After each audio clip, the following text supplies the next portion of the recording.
If you're watching this right now, you didn't stumble here by accident. In the next 15 minutes, you're going to discover the 3 unmistakable signs that prove you're truly among the chosen ones, and the 4 stages of breakthrough that will finally make sense of everything you've endured. Here's the twist most people miss. 90% who believe they're chosen are actually just waiting, while the real chosen ones are being prepared through a specific pattern of pain that looks nothing like what you've been told.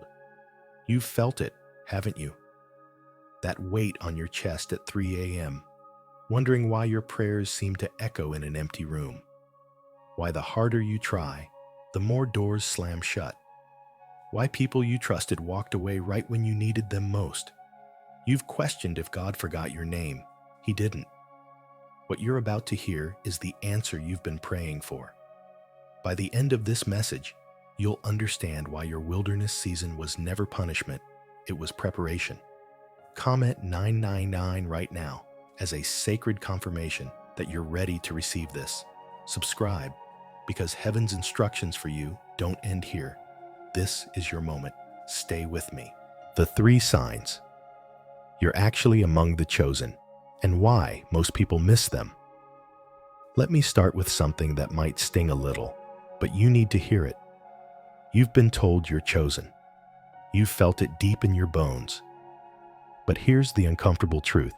90% of people who think they're chosen are actually just waiting.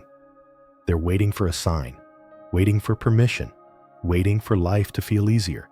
And while they wait, they miss the 3 unmistakable marks that God has already placed on their lives. The difference between being chosen and simply believing you're chosen comes down to evidence. Not the kind you manufacture with positive thinking, but the kind that's been written into your story through fire, isolation, and a compassion that doesn't make sense to anyone, including you. Sign number 1, your pain has a pattern. Most people experience suffering, but the chosen ones, their pain follows a pattern. It's not random. When you look back over the hardest seasons of your life, you'll notice a theme threading through each one, like a signature only God could write. Look at Joseph. His brothers sold him into slavery, betrayal by family. Then Potiphar's wife falsely accused him, destroyed reputation. Then a fellow prisoner forgot him for 2 years, abandoned and overlooked. Do you see it? Every trial attacked the same core wound, broken trust. And here's the twist. God wasn't being cruel. He was preparing Joseph to lead a nation where trust would be everything. Joseph's pattern of pain became his platform for purpose. Now meet Michael. 58 now, but back in 2008, he was an aerospace engineer who lost everything. Laid off during the financial crisis. Wife left in 2010. Business failed in 2015. For years, he thought he was cursed. Then he saw the pattern. Every loss was tied to the same thing: the collapse of security and foundation. God wasn't punishing him. He was teaching him that the only foundation that holds is Him. Today, Michael runs a consultancy helping people recover from career loss and financial failure. Over 300 clients last year. His income tripled. His deepest wound became his greatest ministry. So grab a pen right now. Write down your 3 to 5 biggest trials.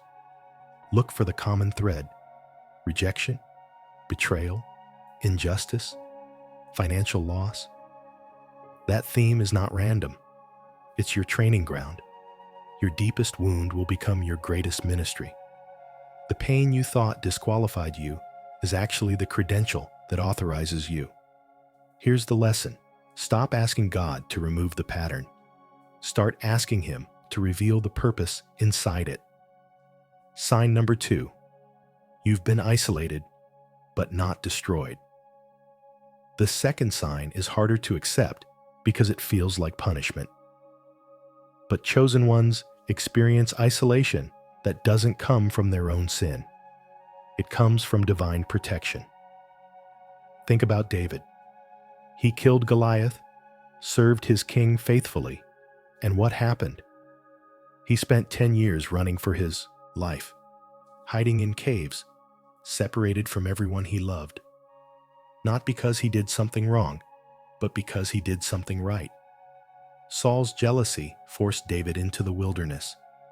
And in those caves, God wasn't punishing David. He was refining his character.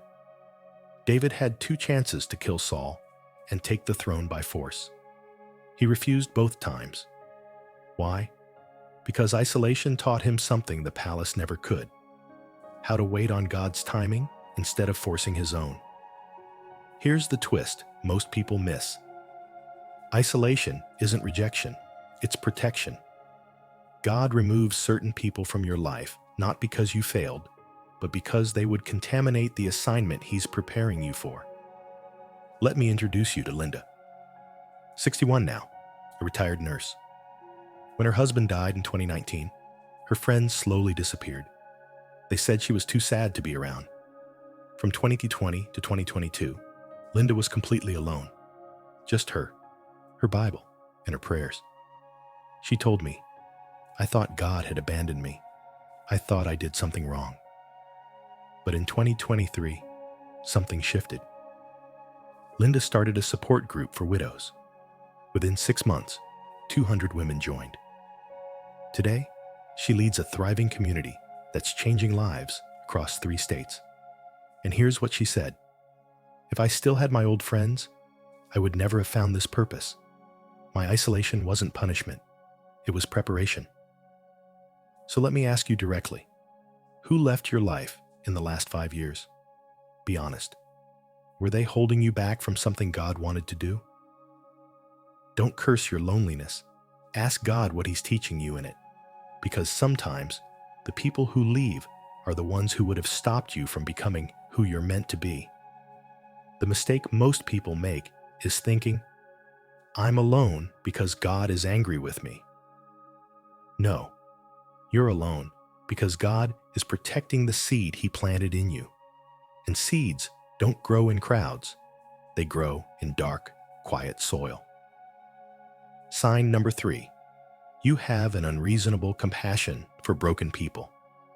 This third sign is the one that makes you feel crazy, because chosen ones cannot hate the people who hurt them. And this confuses everyone, including you. Go back to Joseph one more time. His brothers sold him into slavery. 20 years later, Joseph has absolute power. He could have them executed with one word. Instead, he weeps. He forgives them. He feeds their families. And then he says something that changes everything. "You meant it for evil, but God meant it for good, to save many people." Joseph saw the bigger picture. If his brothers hadn't sold him, he wouldn't have been in Egypt. If he wasn't in Egypt, he couldn't have saved millions from starvation. His pain had a purpose bigger than his personal revenge. Now let me tell you about Marcus. 45 years old today, but his story starts in childhood. His father was an alcoholic who beat him regularly. Marcus ended up in prison from age 18 to 28 for selling drugs. But in that prison, he met God. Everything changed. When Marcus got out, you know what he did first? He found his father, who was now homeless and still drinking. And Marcus didn't walk away. He put his father into rehab, paid for it, visited every week. His friends said, "Why are you helping the man who destroyed you?"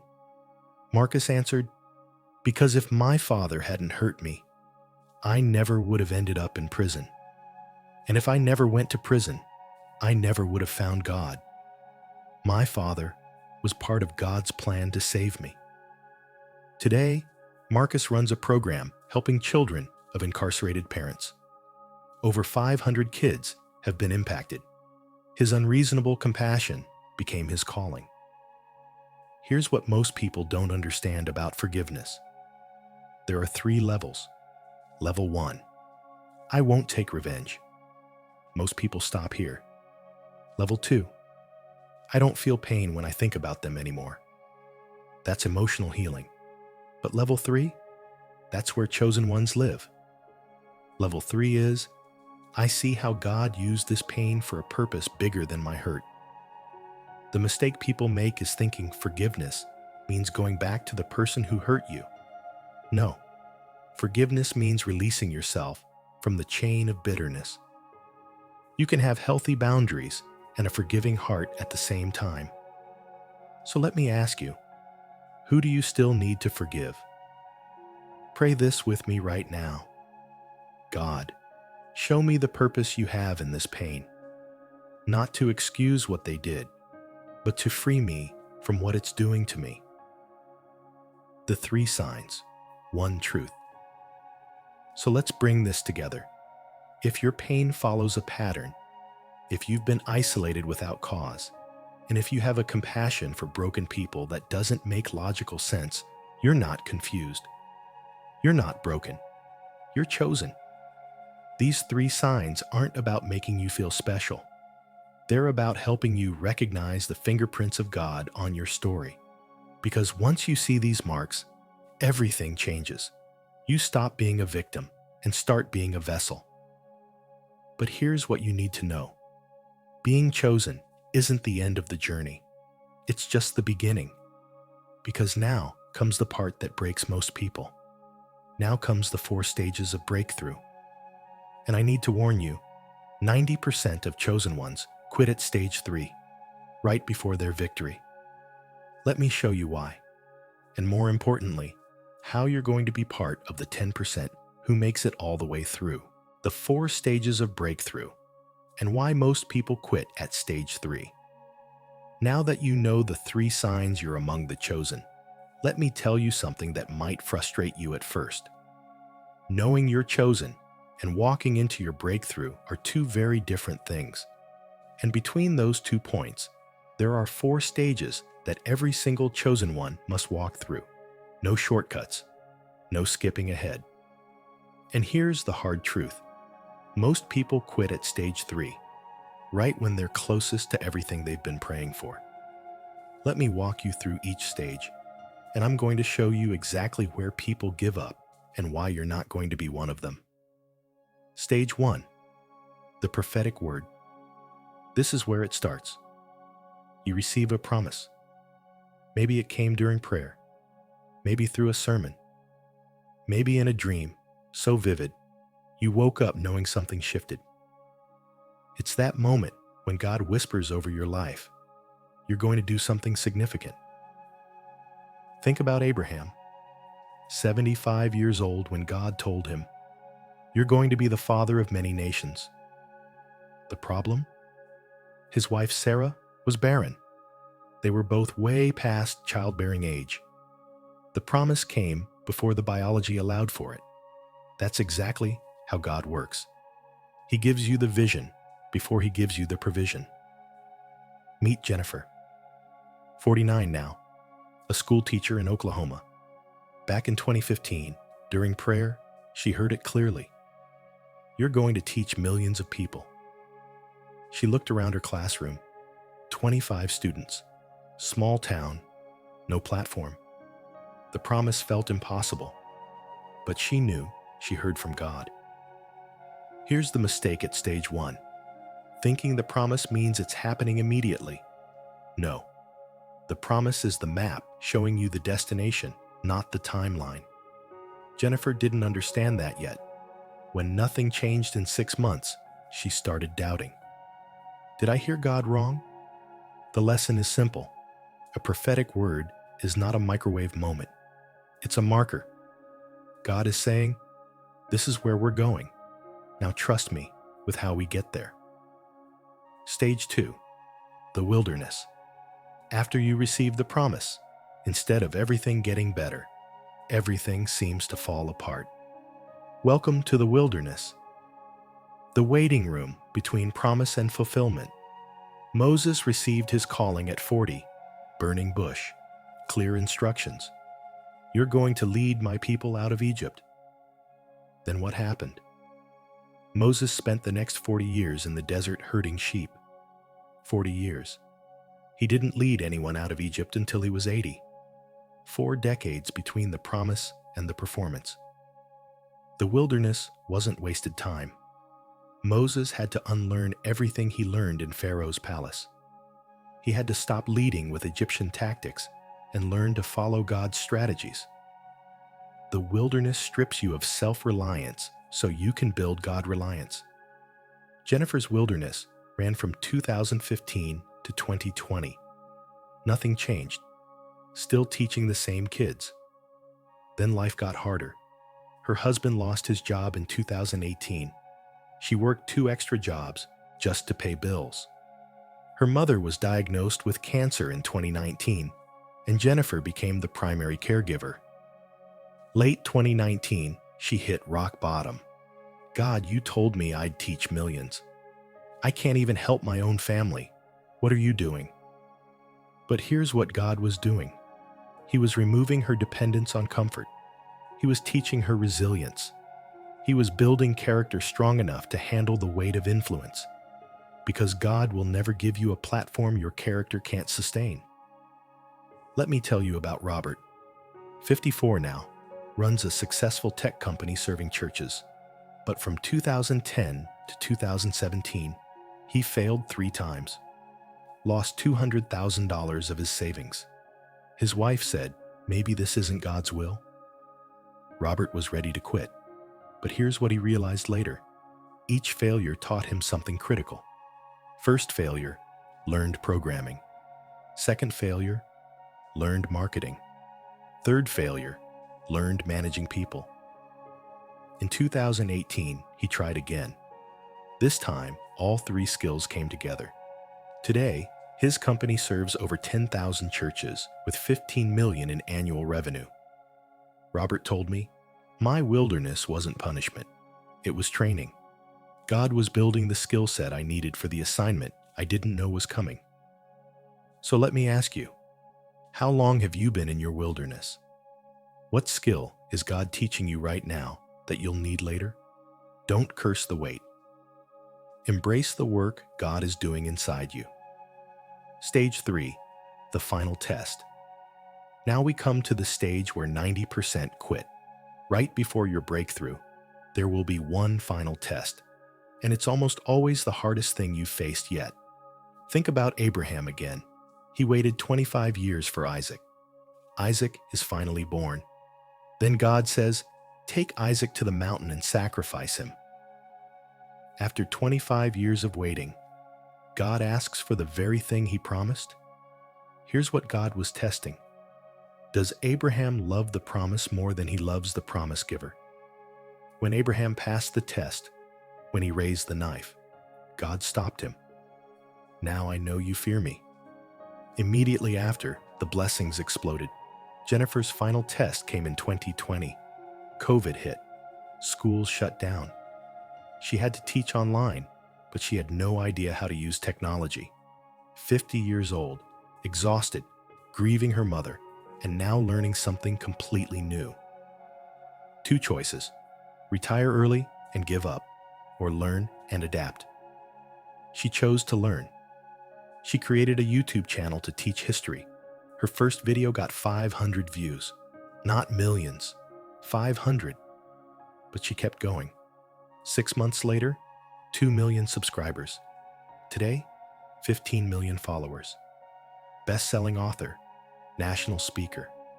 The 2015 promise came true through a path she never imagined. Let me tell you about Paul. 67, a retired pastor. In 2019, he felt called to open a shelter for the homeless. Spent 3 years fundraising, raised $500,000, found the perfect location. January 2023, ready to open the doors. Then, the final test hit. Diagnosed with stage 3 cancer. Doctor said, you need 6 months of chemotherapy, starting now. Everything Paul built was about to collapse. He had 2 choices: shut it down or find someone else to run it. Paul chose his son, 35 at the time, to take over. And here's the twist. His son did it better than Paul ever could. He added job training programs for the homeless. Today, that shelter serves over 1,000 people a year. Paul beat cancer in 2024 and told me cancer was a gift. It forced me to let go of control and let God use the next generation. I was the wrong person to run it. My son was the right one. Here's why stage 3 is so brutal. You're exhausted from the wilderness. The test hits your deepest weakness, and you're so close to the finish line, but you don't know it. Listen to me. When everything feels like it's falling apart, you are closer than you've ever been. The enemy only attacks with that level of intensity when he knows your breakthrough is imminent. When it gets hardest, you're nearest. Don't quit in the last month of the last year. Don't give up when the enemy is screaming the loudest, because his screaming means your victory is right around the corner. Stage 4, the overflow. And then, after you pass the test, comes the overflow. But here's what you need to understand. The breakthrough is not the destination. It's the beginning of your assignment. David was anointed king at 17. He took the throne at 30. But becoming king wasn't the breakthrough. The breakthrough was using that power to serve people instead of oppressing them. David wrote most of the Psalms after he became king. His influence has lasted 3,000 years. The breakthrough launched him into his true purpose. Let me introduce you to Maria, 58 now. But from ages 18 to 38, she was addicted to drugs. 20 years of her life lost. At 38, she got clean, met God, and everything changed. From 40 to 50, she rebuilt her life, got a job, got stable. And at 50 years old, she bought her first house. That was her breakthrough moment. Most people would stop there, celebrate, settle in, enjoy the blessing. But Maria didn't. At 51, she opened her home to women coming out of rehab. 2 or 3 at a time, living with her, learning from her. By 55, she opened an official recovery home with 20 beds. Today, over 300 women have gone through her program and stayed clean. Maria told me something I'll never forget. My breakthrough wasn't buying the house, it was sharing it. God didn't give me a home so I could feel safe. He gave me a home so I could make others feel safe. And that's the danger of stage 4. 3 things can destroy you after breakthrough. First, pride. You start thinking, I did this, I made this happen, and you forget it was God. Second, plateau. You get comfortable and stop growing. You settle for the blessing instead of pursuing the mission. Third, possession. You hold on to what God gave you instead of multiplying it for others. Here are 3 questions you need to ask after your breakthrough. Who can I pull up with me? What lesson did I learn that I need to teach? What resource did God give me that I need to multiply for someone else? Because here's the truth. Your breakthrough was never just about you. It was about everyone you're going to touch because you made it through. So where are you right now? Stage 1, holding a promise. Stage 2, in the wilderness. Stage 3, facing the final test. Or stage 4, in the overflow, wondering what's next. Wherever you are, don't quit. Your story isn't over. Everything you've been through is preparing you for something bigger than you can see right now. And the next part? That's where it all comes together. If this message stirred something deep in your spirit, don't let it end here. Subscribe to this channel, because heaven isn't finished speaking over your life. There are more divine instructions coming that you need to hear. Comment 909 to seal this word over your destiny. Your breakthrough is closer than you think. Stay connected.